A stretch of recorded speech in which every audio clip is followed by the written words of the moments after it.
नमस्कार दोस्तों, क्राइम तक पर आपका स्वागत है। हमारे साथ दिल्ली पुलिस के पूर्व एसीपी वेद भूषण जी मौजूद हैं और आज दिल्ली पुलिस के इतिहास में आज का दिन दर्ज किया जाएगा क्योंकि आज दिल्ली को एक और नया सीपी मिल गया है। संजय अरोड़ा, जो कि 1988 बैच के तमिलनाडु कैडर के आईपीएस ऑफिसर हैं, उनको दिल्ली का सीपी बनाया गया है।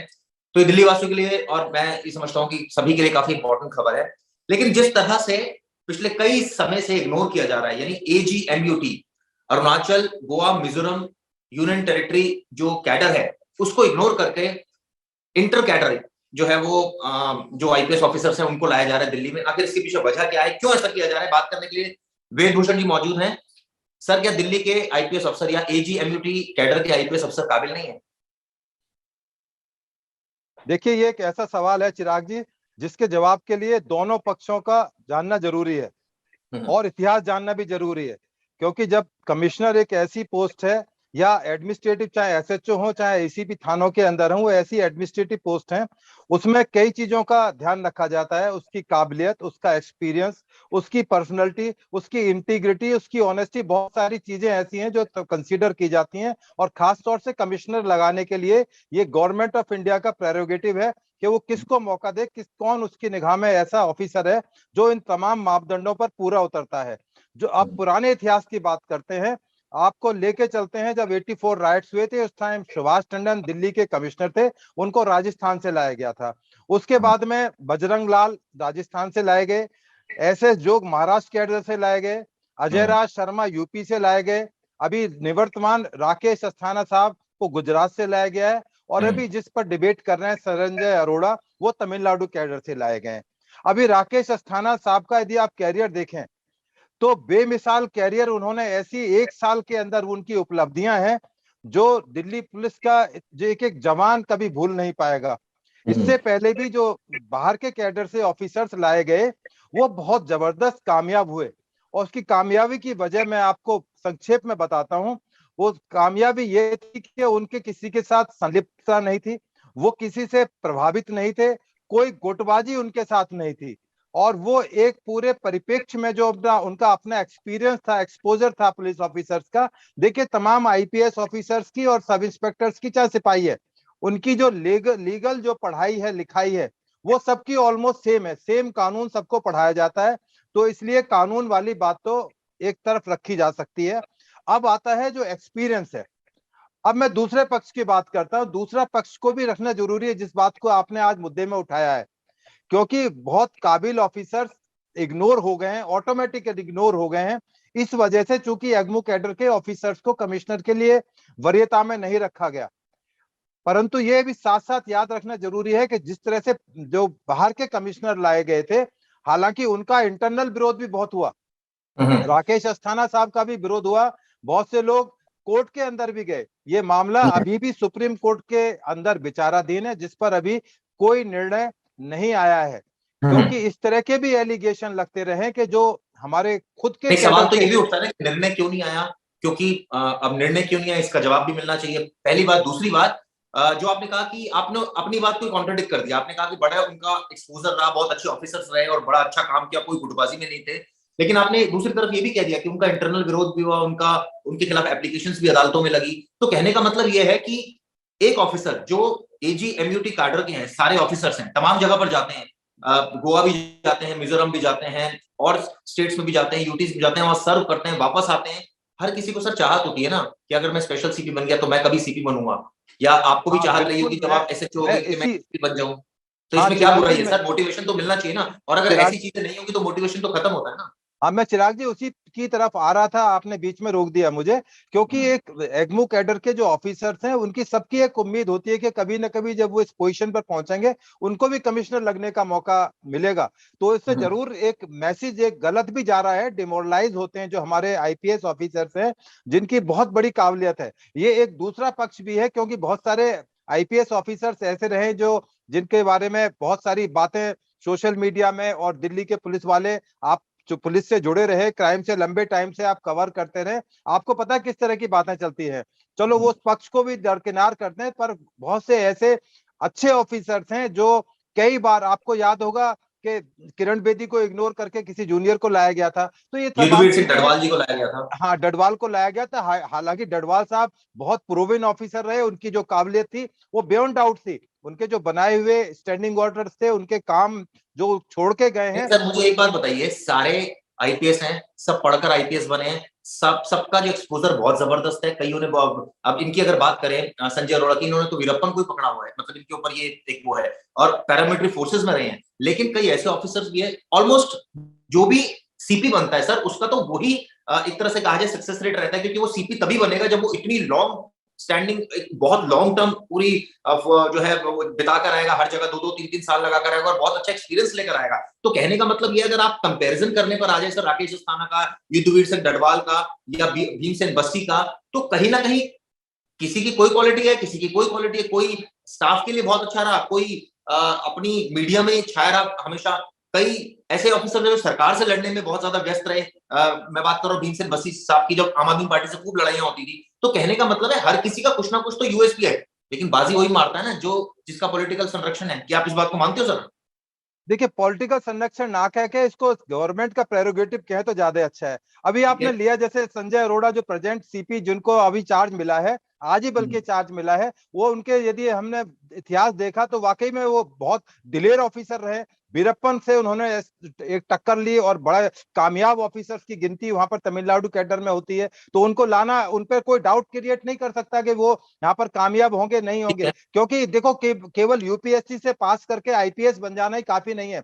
उसके लिए जरूरत है एक विलक्षण प्रतिभा की, एक एक्सपीरियंस की, एक एक्सपोजर की, एक आप रोज इंटीग्रिटी इतने की, लोगों से ऑनेस्टी मिल की। रहे हो, रोज आपको एक आपके ऊपर चैलेंज होता है क्राइम रोकना। 50 तरीके के आप इन्वेंशंस करते हो जब आप फील्ड में रहते हो, जब आप अपनी पोस्ट पर रहते हो। सर आप भी एसएचओ रहे हो, आपने भी बड़े सारे केसेस पकड़े हैं, बहुत सारे आपने इन्वेंशंस किए। कई बार तो आप आईपीएस को आप सजेशंस देते थे, मुझे अच्छी तरह याद है। तो ऐसे में मुझे लगता है, जो मैं ये इसलिए बोलना चाह रहा हूँ कि सर जो भी उस पोस्ट पर आएगा वो ये सारे काम करेगा।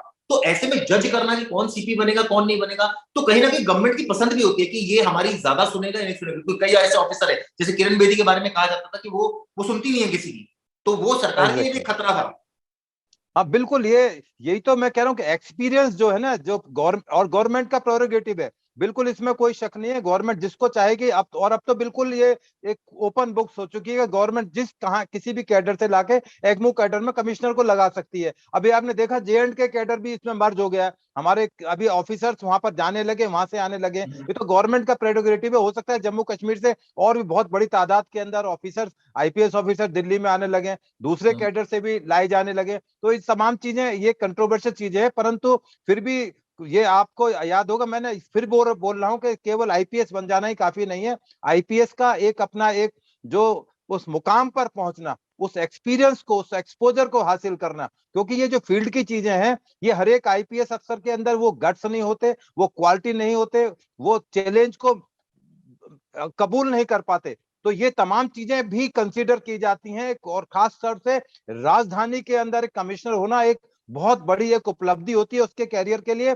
और सरकार को भी उम्मीद रखती है कि कमिश्नर उसको लगाया जाए दिल्ली में, क्योंकि यहाँ से सारी पार्लियामेंट है, तमाम एम्बेसीज है, पूरे दुनिया में मैसेज आता है यहाँ के कमिश्नर का, यहाँ की पुलिसिंग का, यहाँ के पुलिस के डिसीजन करने का। तो वो भी चाहते हैं, गवर्नमेंट भी चाहती है अपने ट्रस्ट वर्दी को रखा जाए, जो उनकी बात को सुन सके। अभी आपने किसी ऑफिसर का नाम लिया कि वो सुनेंगे ही नहीं, तो ऐसे ऑफिसर को कौन बैठाना चाहेगा? आप भी नहीं चाहोगे कि ऐसे कर्मचारी को रखूं जो मेरी बात ही ना सुने। उसका कोई फायदा नहीं होगा, ना डिपार्टमेंट को फायदा होगा, ना देश को फायदा होगा, ना पुलिस डिपार्टमेंट को फायदा होगा। अब आप नहीं, देखिए कि लेकिन सर बाहर एक से चीज जो बताइए, ये ऑफिसर्स लाए गए। एजीएमटी कैडर के जो ऑफिसर्स हैं, ये सारे क्या डरते हैं? इनको लगता है कि सरकार से बैर लेना, अगर कोर्ट भी जाएंगे तो कुछ होना तो है नहीं। क्योंकि मुझे याद है, कोई मुझे बता रहा था कि सरकार अपनी तरफ से कोर्ट में गई है और ये कहा है कि एजीएमटी एनयूटी के जो कैडर के जो आईपीएस है वो ज्यादा टैलेंटेड नहीं है वनिस्पत जो बाहर के कैडर के हैं। ये बात मुझे एक किसी आईपीएस ने बताई थी। तो क्या ये बात ये डरती है क्योंकि डिसिप्लिनरी फोर्स है, को लगता है कि मेरे कहने से क्या हो जाएगा, वो तो बहुत बड़े लोग हैं, मैं चला जाऊंगा तो मैं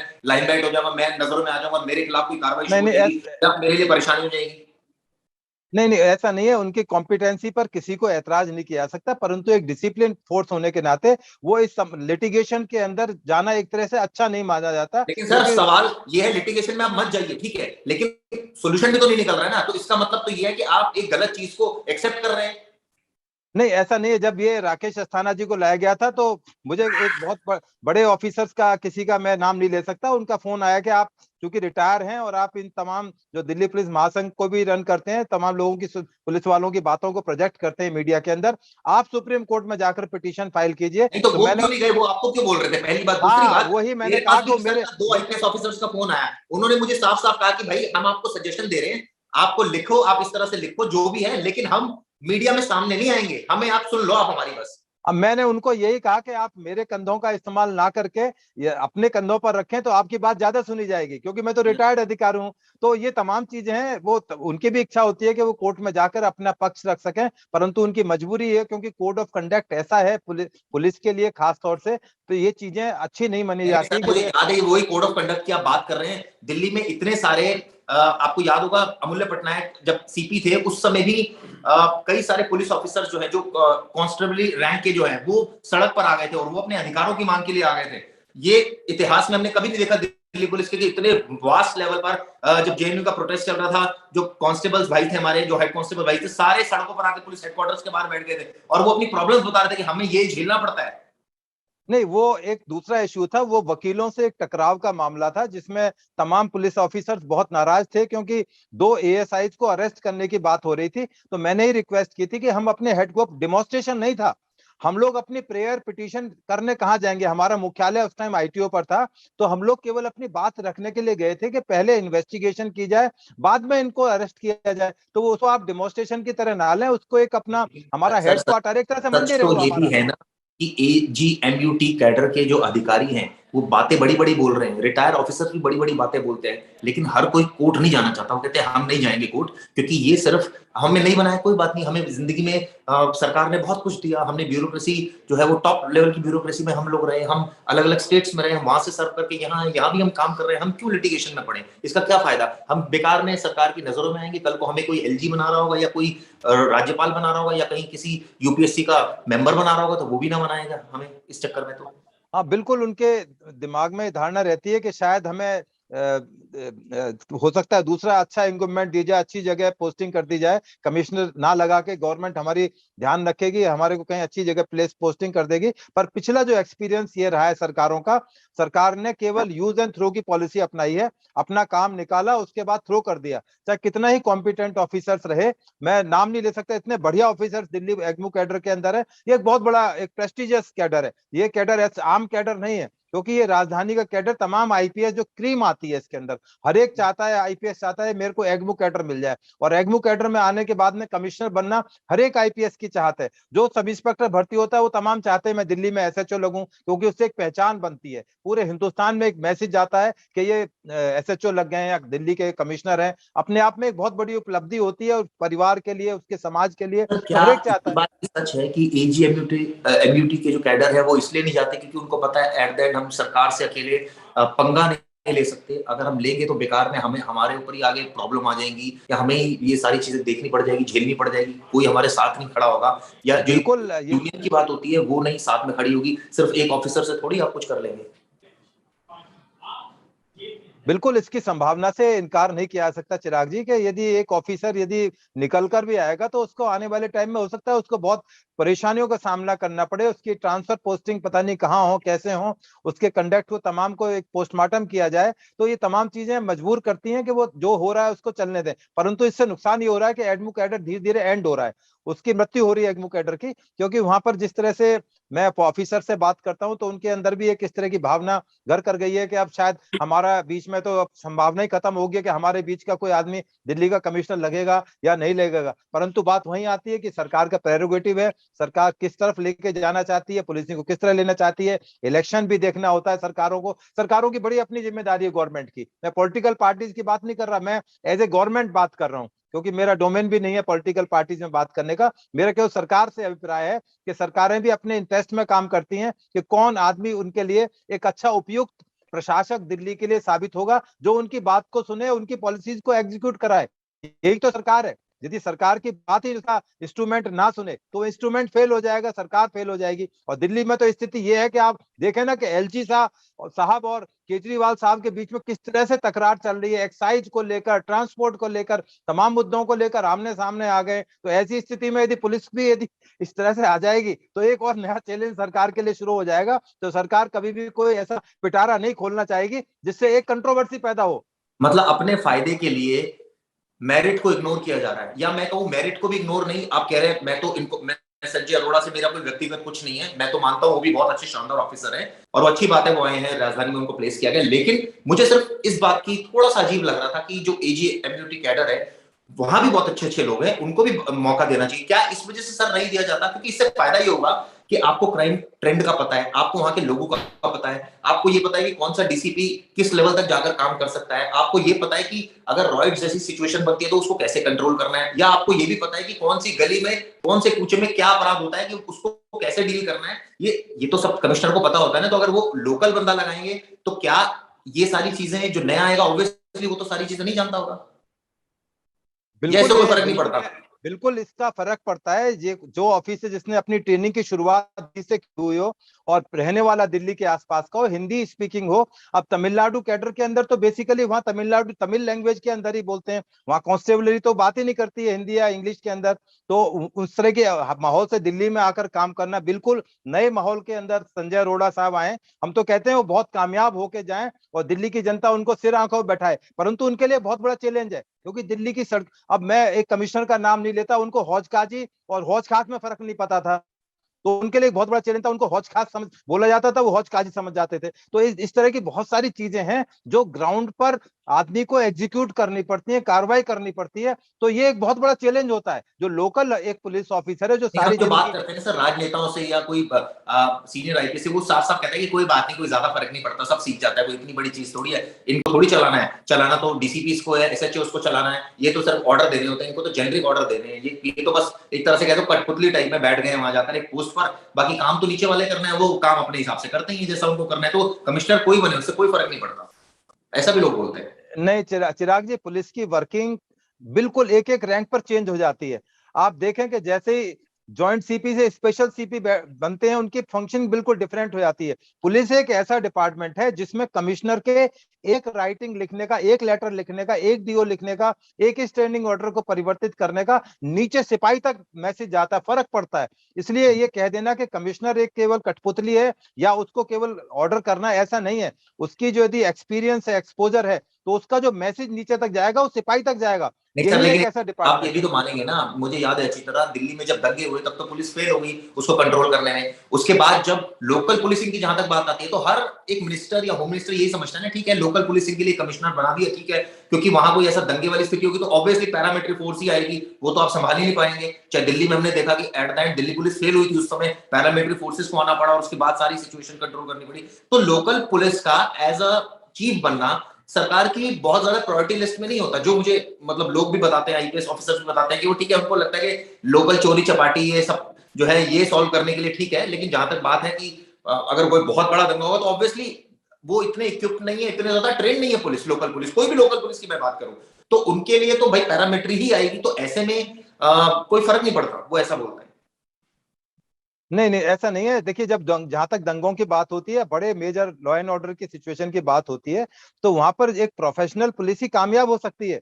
जैसे पार्लियामेंट के अंदर है, वहां तमाम डेमोन्स्ट्रेशन या वीवीआईपी रूट होते हैं। तो दिल्ली पुलिस एक अपने आप में एक प्रोफेशनल फोर्स है, इस तरह की ट्रेनिंग दी जाती है, एक्सपीरियंस होते हैं। हमारा इकोनॉमिक ऑफेंसिव विंग है जहां पर ऑफिसर्स 15-15 साल से काम कर रहे हैं, उनको हटाना बहुत मुश्किल है। इसी तरह ट्रैफिक के बारे में बहुत सारे एक्सपर्ट्स हैं दिल्ली पुलिस के अंदर। तो लोकल पुलिस के अंदर जो काम कर रहे हैं हमारे जो आदमी है, वो ऐसा नहीं है कि उनका फेलियर है, परंतु हाँ, लीडरशिप का बिल्कुल फर्क पड़ता है। इस चीज से दो राय नहीं है। यदि जिले का डीसीपी यदि कमजोर है, लाइट हार्टेड है, कोई डिसीजन नहीं ले पाता है, तो वो कहीं ना कहीं फोर्स के लिए नुकसान उसका उठाना पड़ता है नीचे वालों को। और इतिहास भी ये रहा है कि यदि हमारे डिस्ट्रिक्ट डीसीपी या कमिश्नर कहीं वीक हो गए किसी पॉइंट पर, तो उसका नुकसान दिल्ली पुलिस को उठाना पड़ा है, अपनी कुर्बानियां देनी पड़ी हैं, कोर्ट के अंदर बड़ी परेशानियां आई हैं। आपने देखा दिन रात कई बार अभी जो दंगे जिनका आप जिक्र कर रहे थे, कोर्ट के स्ट्रक्चर्स आ रहे हैं पुलिस के खिलाफ कि पुलिस की investigation up to the mark नहीं है, जो होनी चाहिए थी वो नहीं हो पाया। तो तमाम चीजें हैं, ये टोटलिटी में देखी जाती हैं पुलिस के अंदर।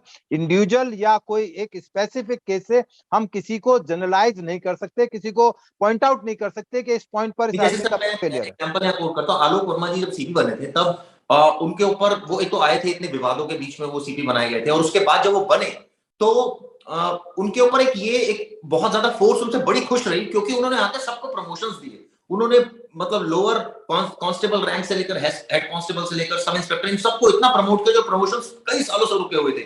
तो उन्होंने ये सोच लिया था कि भाई मेरा 1 साल का टर्म है, मैं इसमें कुछ क्राइम कंट्रोल कर पाऊं या नहीं कर पाऊं वो एक अलग बात है, लेकिन मैं अपनी फोर्स के लिए सब कुछ कर पाऊंगा। तो एक पॉइंट ऑफ व्यू से लोग उनको भी बहुत अच्छा कमिश्नर बोलते हैं। देखिए चिराग, 94% जो पुलिस है वो कौन है? Constable, head constable, ASI, sub inspector, inspector हैं। बाकी तो दानिश और आईपीएस ऑफिसर्स का एक बहुत छोटा सा एक हिस्सा होता है। यदि उस फोर्स को खुश कर दिया जाए, खुश तो जैसे आपने बोला कि उनको प्रमोशन दे दी गई, राकेश अस्थाना साहब ने एक्स्ट्रा ऑर्डिनरी काम किया इस फील्ड के अंदर, इतनी प्रमोशन किए कि दिल्ली पुलिस के इतिहास में इतनी प्रमोशन कभी कोई और निकल प्लस के नहीं राकेश हुआ। अस्थाना साहब ने तो ये भी किया कि जो लोग कभी एसएचओ नहीं बन सकते थे उनको भी एसएचओ बना दिया था। उनको एसएचओ लगाया गया, महिलाओं को 15-15 एसएचओ महिलाएं लगा गई, 6-6 डीसीपी डिस्ट्रिक्ट का चार्ज दिया गया।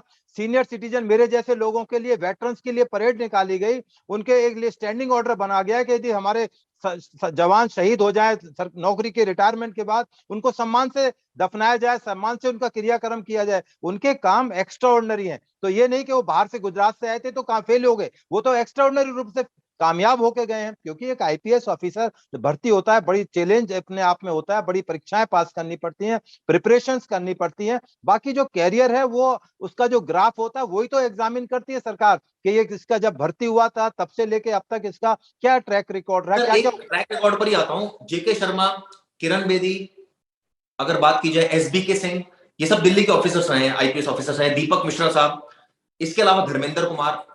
जिस आईपीएस के साथ कोई ना कोई विवाद जुड़ा, चाहे वो अच्छा रहा, उसकी पुलिसिंग अच्छी रही, उसके डिसीजंस अच्छे रहे, लेकिन एक डिसीजन उसका कभी गलत हो गया, सत्येंद्र गर्ग को मैंने बीच में छोड़ दिया, तो उनको कहीं ना कहीं इसका खामियाजा भुगतना पड़ा, और वो अगर सीपी बन सकते तो नहीं बन पाए।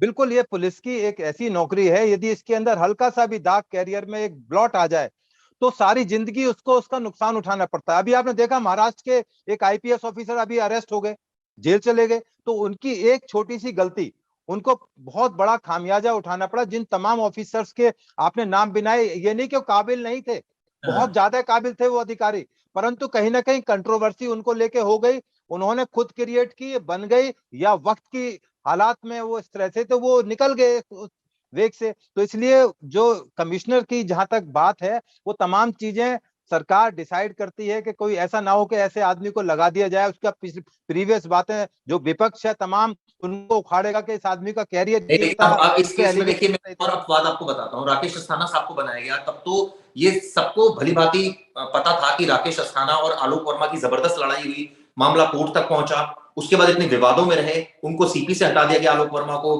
राकेश अस्थाना को साइडलाइन कर दिया गया था उस समय, और अब अचानक परिस्थिति बदली तो फिर दोबारा उनको सीपी बना दिया गया। तो सर ऐसा तो नहीं है कि सरकार जो है नहीं बनाती, ये बनाया इस केस में।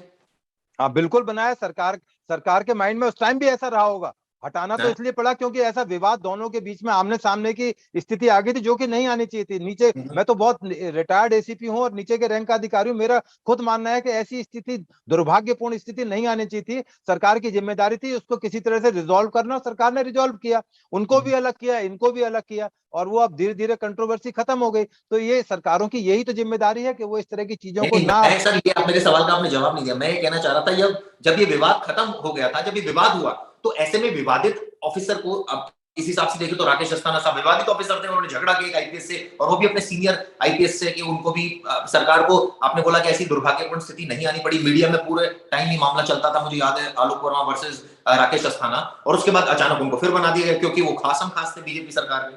देखिए, एलिगेशन और काउंटर एलिगेशन ये हमेशा एक विषय रहे, अदालतों में भी ये होता है और हमारा आप भी यही बात कर रहे हैं कि किसके पक्ष में क्या बात थी, किसके मेरिट से किसके डिमेरिट से। अब यदि हम उस तमाम चीजों पर यदि उसका पोस्टमार्टम करें कि उस टाइम आलोक वर्मा जी और अस्थाना साहब के बीच में क्या विवाद था, कौन गलती पर कौन था और कौन किसकी गलती ज्यादा थी या किसकी गलती नहीं थी, तो वो समय उपयुक्त नहीं रहेगा। अब वो चीजें जा चुकी हैं, अब आगे की तरफ देखना नहीं, होगा। मतलब मैं कह रहा हूँ सर, वो मतलब वो ऐसा नहीं है कि सरकार जो है, अगर सरकार को बनाना होता है तो वो बनाती है, ऐसा भी नहीं है कि ये विवादित ऑफिसर भी रहेंगे तो भी बनाएगी, या हो सकता है ग्रेविटी उस समय ऑफेंस की अलग अलग रही हो, ये भी हो सकता है।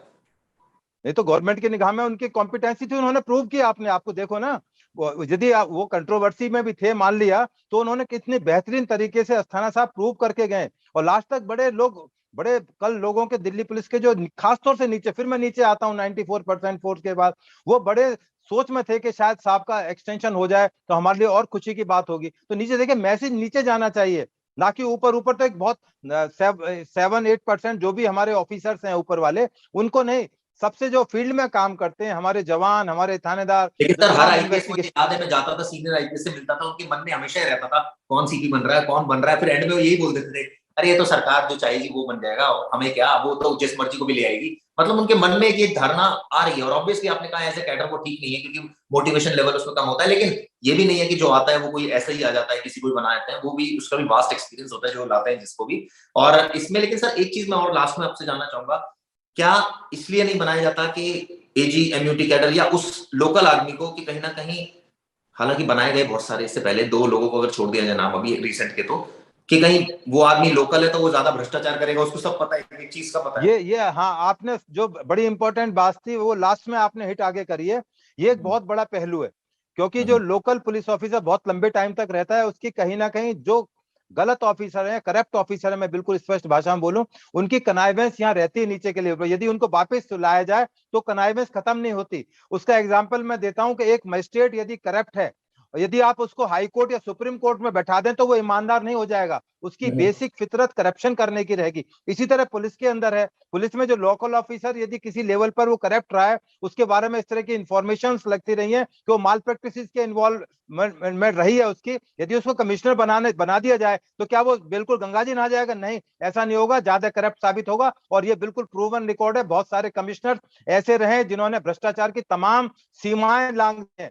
मतलब मुझे कहते हो बिल्कुल दुख भी होता है, संकोच भी हो रहा है, परंतु ये पब्लिक डोमेन में है कि जो करप्शन की हाइट थी, इसलिए ये जो ऑफिसर्स बाहर से लाए गए हैं, कम से कम इन्होंने ये प्रूव किया है कि बाहर से लाने के बाद वो चीजें नहीं पनप पाती जो चीजें, क्योंकि इनको कोई जानता नहीं, इनकी कोई रिकॉग्निशन नहीं, इनकी कोई पकड़ नहीं, बिल्कुल इंडिपेंडेंट रूप से, फ्री रूप से काम करते हैं। जो सही होता है सही को सही करते हैं, गलत को गलत करते हैं, परंतु उनकी कुछ ना कुछ कोल्ट्रीज बन जाती हैं। जो पुराने ऑफिसर्स होते हैं उनके गुट बन जाते हैं, वो केवल गुट के अंदर ही वो रहते हैं, उससे बाहर नहीं निकल तो नहीं सर, अब पाते। जैसे ये भी तो, अब देखिए इसका भी मैं अपवाद बताता हूँ, नए ऑफिसर आता है, राकेश अस्थाना साहब आए, उनके जो खासम खास थे वो उनके पूरे स्टाफ में आ गए।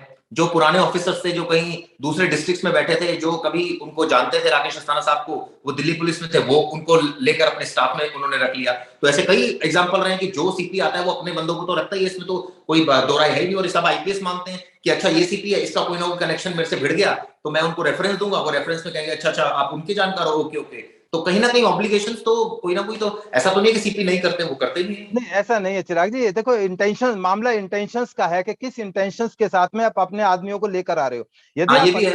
अपने इंटेंशन अच्छा, आपकी इंटेंशन अच्छी है, आपको पता है कि प्रूवन एबिलिटी का ऑफिसर है, इसको यदि मैं अपने साथ रखूंगा या अच्छी जगह प्लेस करूंगा तो ये अच्छे रिजल्ट देगा, आप उसको इस तरह से भी देख सकते हैं। ये जरूरी ठीक नहीं बात कि है। वो ऑफिसर इसलिए लाया जा रहा है कि वो करप्शन में इन्वॉल्व होगा या उनके मन मुताबिक काम करेगा। उसका प्रीवियस उन्होंने चेक किया होगा, उनके साथ रहा होगा, उनका एक्सपोजर रहा होगा उसके साथ में, तो वो चीजें भी कंसीडर की जाती हैं। ऐसा नहीं है कि तमाम ऑफिसर एक ही तरह की चीजों को अपने साथ में लेकर जाते सर, हैं एक अच्छे ट्रेंड आपने लोगों के देखा साथ। होगा, दिल्ली में आम आदमी पार्टी की सरकार है, ये आपसे सवाल इसलिए पूछ रहा हूँ क्योंकि आप उस समय आपने पूरा विटनेस किया था चीज, जब भीमसेन बसी साहब कमिश्नर थे तो बड़ी लड़ाइयां होती थी, रोज मुकदमे दर्द होते थे एमएलए के खिलाफ, रोज कोई ना कोई मुकदमा।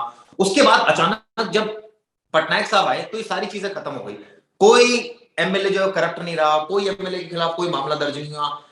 लोग ये बोलते हैं और वहां के आईपीएस लॉबी भी ये बोलती थी कि नहीं, अब सरकार से अच्छी बातचीत हो गई है और समझा दिया गया है कि कोई बात नहीं, अब थोड़ा एग्रेसिव एक दूसरे पर नहीं करेंगे। अब जो है, क्या ये भी एक इंटेंशन रहती है दिल्ली में, कोई भी सीपी आता है कि ठीक है यार सरकार से बनाकर चलो, क्यों रोज झगड़े करो, क्योंकि एट द एंड झेलना है केंद्र सरकार और फिर आम आदमी पार्टी की सरकार का आमना सामना हो जाता है, मतलब लड़ाई ब्यूरोक्रेसी में होती है, वो चली जाती है पॉलिटिकल लेवल पर। नहीं, ऐसा नहीं है। जब भीमसेन बस्सी साहब आए, ठीक है, उस टाइम बिल्कुल पीक पर थी, पुलिस प्रशासन और दिल्ली सरकार आमने सामने हो गई थी और उनके तमाम एमएलए उनके कुकर्ते थे। अब उनका एमएलए यदि नकली डिग्री लेकर घूम रहा है और लॉ मिनिस्टर बना हुआ है, तो आप बताएं, उसको अरेस्ट करना पुलिस की जिम्मेदारी थी। मैंने खुद सुरेंद्र कमांडो को, जो उनके एमएलए भी थे, उनको अरेस्ट किया, क्योंकि उनकी ऐसी गलती थी। SC ST एक्ट का मुकदमा उनके नहीं, ऊपर लेकिन सर दर्ज आप था। ये मानते तो हो ना कि पटनायक साहब के टाइम में थोड़ी स्थिति बदल गई थी। ये तो आप दबे, आप स्वीकार तो करते हो इस चीज को, क्योंकि आप इतने पुराने अफसर हो। ऐसा ऐसा मैं आपसे उम्मीद नहीं करता कि आप इस मामले में जो है वो मतलब बीच का रास्ता अपना देखिए, दो। जो सही है सच को सच बोलो।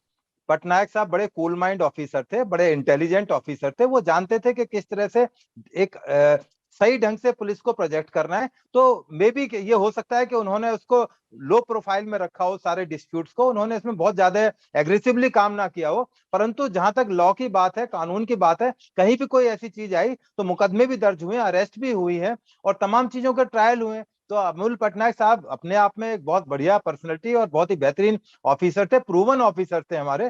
तो उसमें ये कहना कि आम आदमी पार्टी के साथ में उनका कोई समझौता हो गया था, इंटरनल कोई पैच हो गया था, तो मुझे ऐसा लगता नहीं है।